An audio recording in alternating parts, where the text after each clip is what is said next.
Okay guys, so hari ni Tokan berada dekat City Tropika. Kita nak pergi ke office lawyer firm Farhan Sharif untuk kita attend owner, dapatkan cek penjualan rumah dia. So jom, let's go. Ingin ku ungkapkan rindu lewat kata indah. So sekarang ni Tokan berada dekat depan lawyer firm. Dah settle semua, owner pun dah sign and dah bagi nombor akaun untuk lawyer transfer duit tu pada dia. Sekarang ni Tokan bersama owner nak interview macam mana pengalaman dia. Okay, so Kak Syakira. Hello.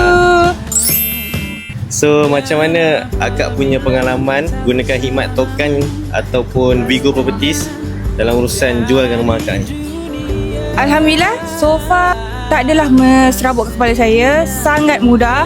Sebenarnya kalau korang nak tahu, tak sampai 1 tahun pun saya punya rumah telah dibeli, telah dijual oleh Vigo Property. Memang terbaik.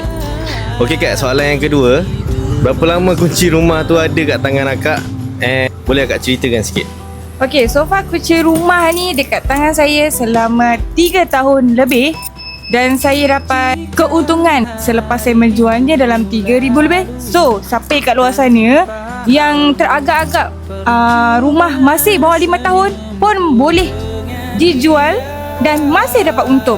So, inilah buktinya. So lepas 3 tahun akak dah jual lah rumah tu? Ya, saya dah jual dah sebab saya beli rumah lain. Nampak tak? Invest lah. So rumah yang kedua tu rumah invest jugalah? Ya, Alhamdulillah. Invest juga. Sekarang ni orang kata apa, kita kena maju ke hadapan. Siapa yang nak maju, beli rumah cepat. Alhamdulillah.